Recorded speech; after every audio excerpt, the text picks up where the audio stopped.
Hey everybody, welcome back. It's been a hot minute since I've made a video. Don't mind my messy hair. It's still wet from taking a shower. This is more of just a update video, since it's been a while. As most of you know from my last video, I'm pregnant. I am about 16 weeks. We are having another boy. Let me see if I can find my ultrasound pictures.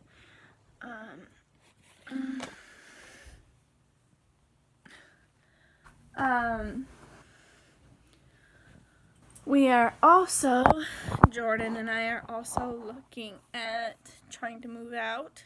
Finally. But that's been a bit of a struggle. I don't know if you guys are going to be able to see it, but there's our baby.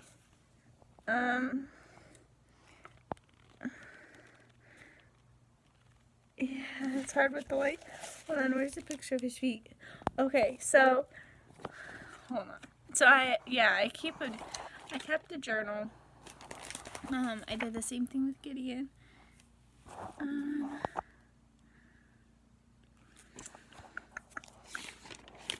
Okay, so these are his feet from 9 weeks. They're really tiny.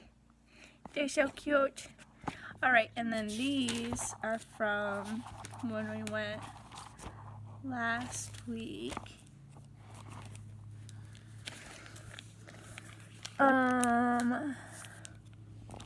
I don't know if you guys are going to be able to see them. Okay, there we go. Sort of. They're not as clear, but those are his feet. We have picked the name Quincy for first name. We are still trying to decide on a middle name. Jordan and I just can't agree. I want Marshall and he had Mark. So either way, it's gonna end up being an M name, I have a feeling.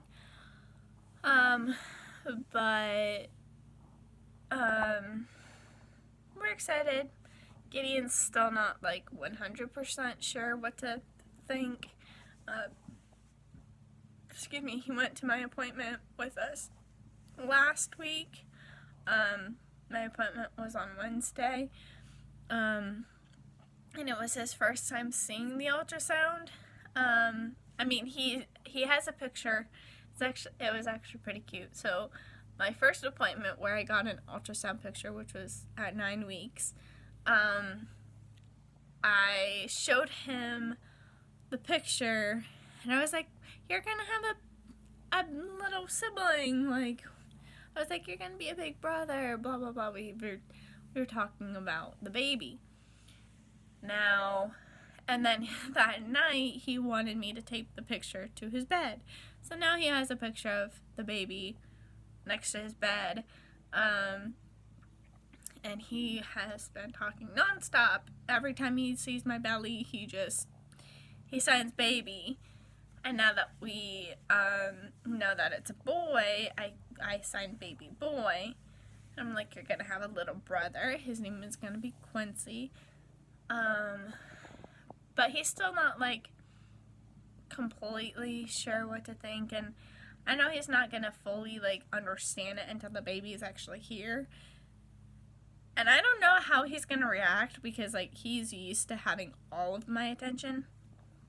And even right now with me being pregnant, like he knows that something is different. He doesn't quite understand what yet, but he knows that I get tired out a lot quicker, especially since I've been having some issue with my blood pressure keeps dropping, which makes me feel like really lightheaded and dizzy. So I end up having to sit a lot, which is why I don't, even though now it's starting to get warmer in the afternoon, I don't really go too far from the house unless I'm driving, just because of how dizzy I get. that I don't want to end up, fainting in the middle of the road or something on my way to try and take him to the park. So unless I have a car to bring him anywhere, we usually don't leave the house. We'll go in the backyard or something where I can come in if I start feeling too dizzy. But that's been my biggest issue right now. It has been my blood pressure. But there's not really much that I can do about it other than staying hydrated and sit down if I start feeling dizzy. But yeah, that's been which is weird because I've never had an issue with my blood pressure before. I didn't even have an issue with my blood pressure when I was pregnant with Gideon. Most of my dizziness was from dehydration, not from a low blood pressure. Where with this one, why I end up getting dizzy is because my blood pressure drops, which causes my heart rate to start racing. And all that, like, it's like I get high off my own oxygen is essentially what's going on, because my heart starts racing to pump more oxygen and blood to the rest of my body, which part of my body is my head, and then all of that extra blood it's like when you've been hanging upside down for a while and then you stand up, you get really dizzy. It's kind of that feeling, which isn't very comfortable, especially when you've been like sitting or like standing up for a while and you start to feel it. You're just like, okay, which like the first time it usually happens is first thing in the morning, which if you know anything about being pregnant, first thing in the morning you tend to be the most nauseous. And so my nausea just ends up being worse because I end up getting dizzy, and it's like, okay, this one's rough on me for a completely different reason than with Gideon. I'm getting a lot of like different symptoms of being pregnant that I didn't have with Gideon. But I'm starting to feel him kick. I can't feel it like on my hand. I feel it on the inside. Don't know if you can see my belly, but hold on, let me stand up. I got a bit of a belly bump, like that above bump.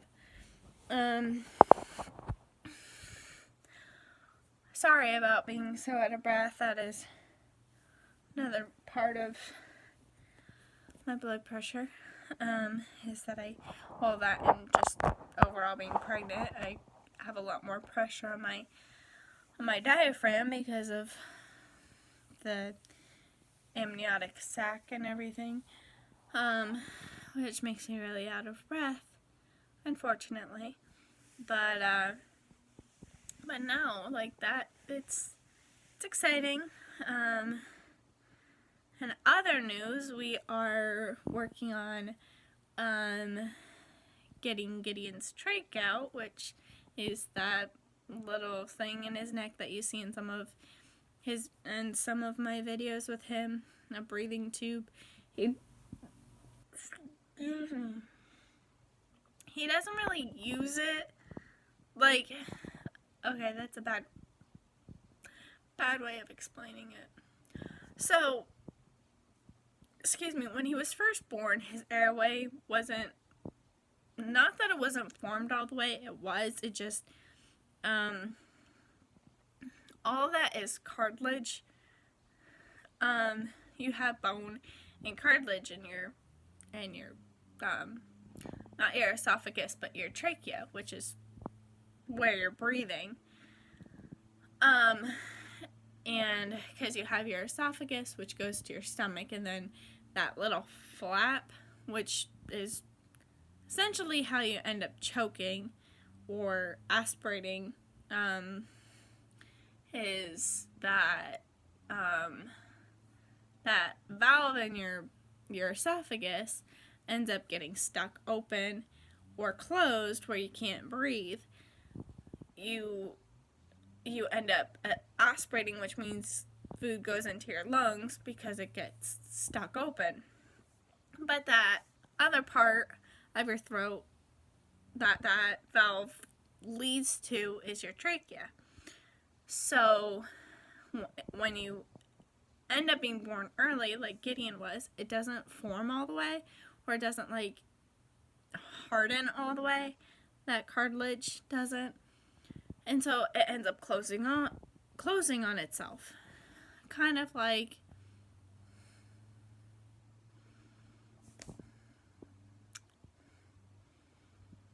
I don't know. Let's say you had some pipes, but let's say they were made out of rubber instead of metal. It would end up falling in on itself. That's essentially what was happening with Gideon's trachea. So we had to put a breathing tube in, which just worked great. It helped so much.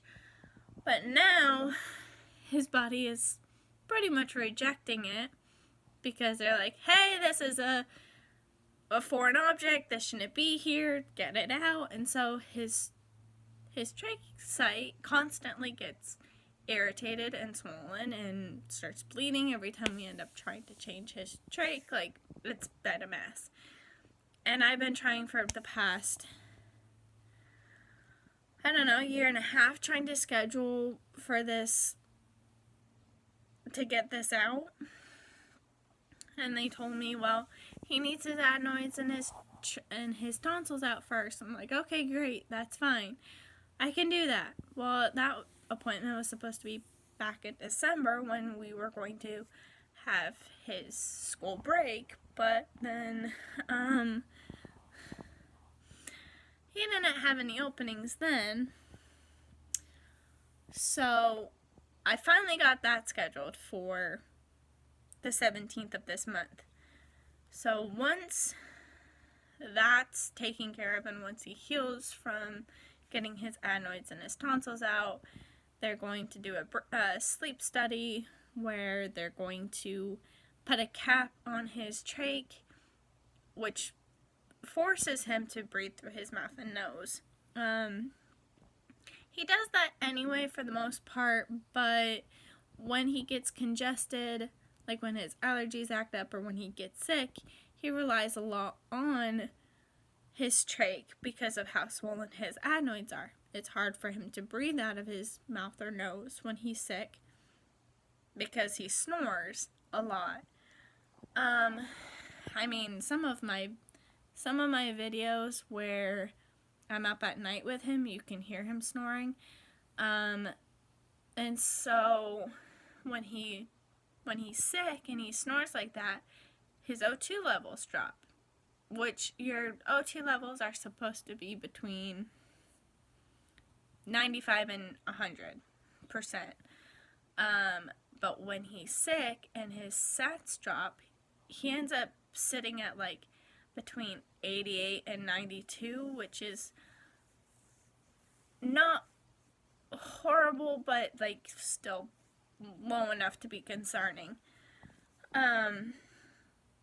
So if he passes the sleep study, doesn't desat or anything like that, then he has to wear the cap for 2 weeks, 24 hours a day. And if he continues to do well with that, then we'll be able to get the trach out. Which means that hopefully by next summer I can teach him how to swim because he won't have the trach. Yay, I hope. Fingers crossed. So that's our exciting news with Gideon, which has been a long time coming. As I said earlier in the video, Jordan and I are working on moving out. We have an apartment we are wanting to go see this week.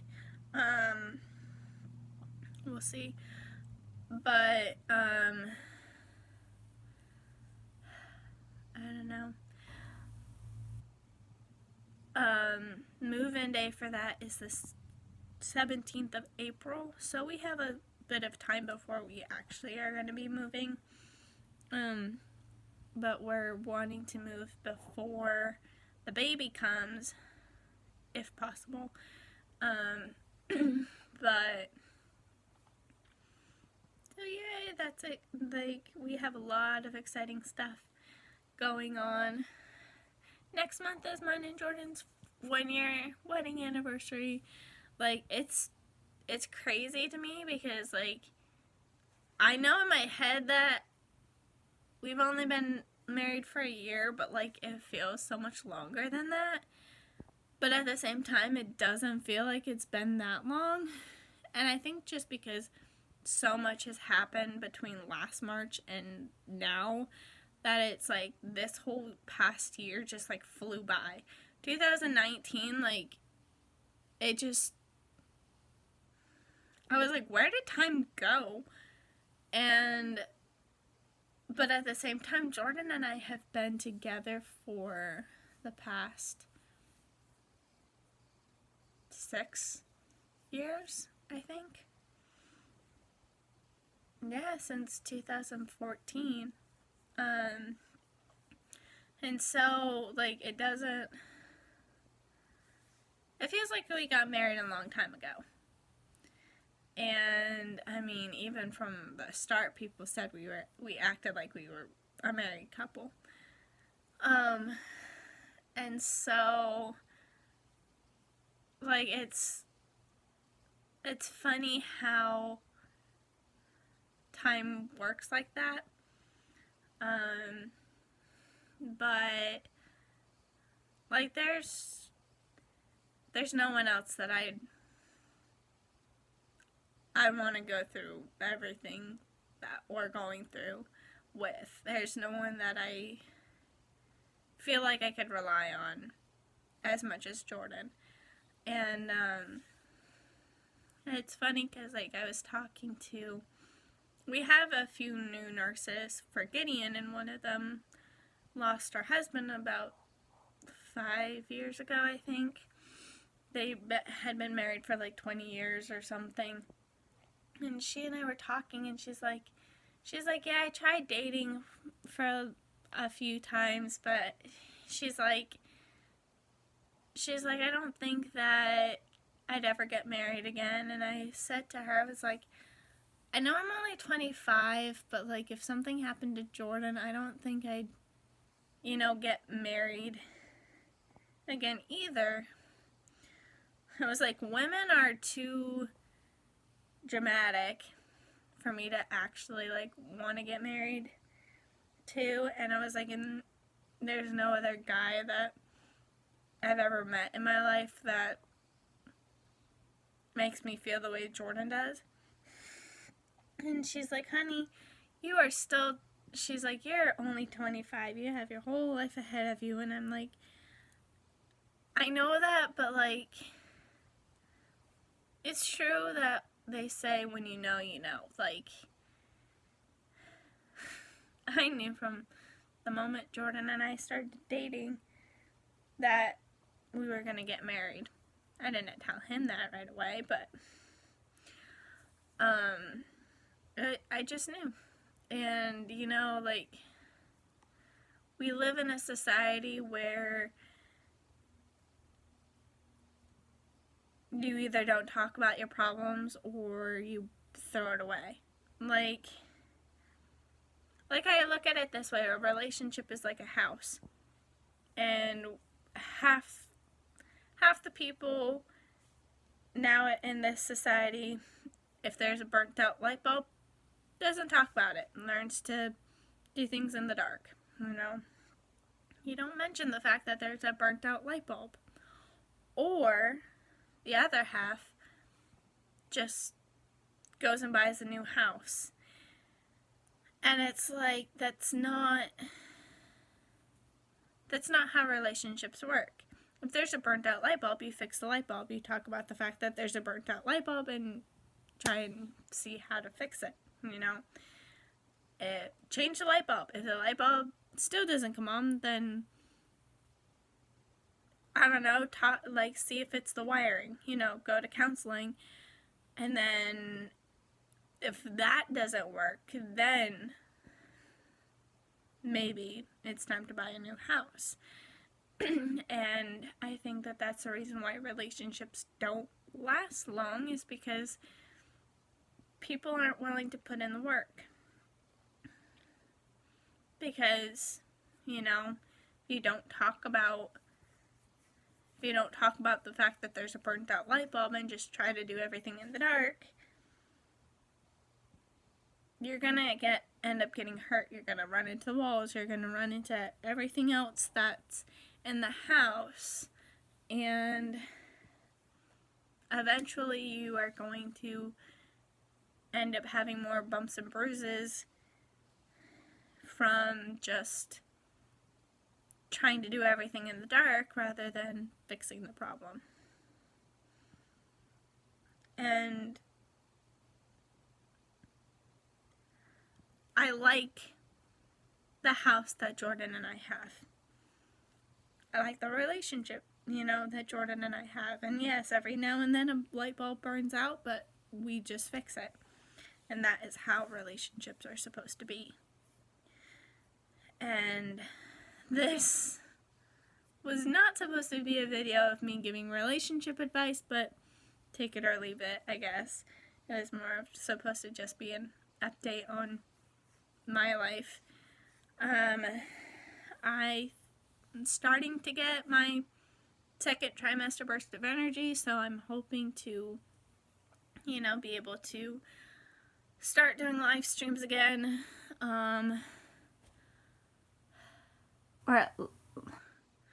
Yeah, I'm gonna try. I might end up doing them in the afternoon. That way most people would be able to be a part of it, but not too late, because I'm usually asleep by 11 o'clock. Actually, most of the time I'm asleep by 9 p.m. Never thought that would ever happen. But otherwise, I hope you guys have a great day, and I will talk to you later. Bye.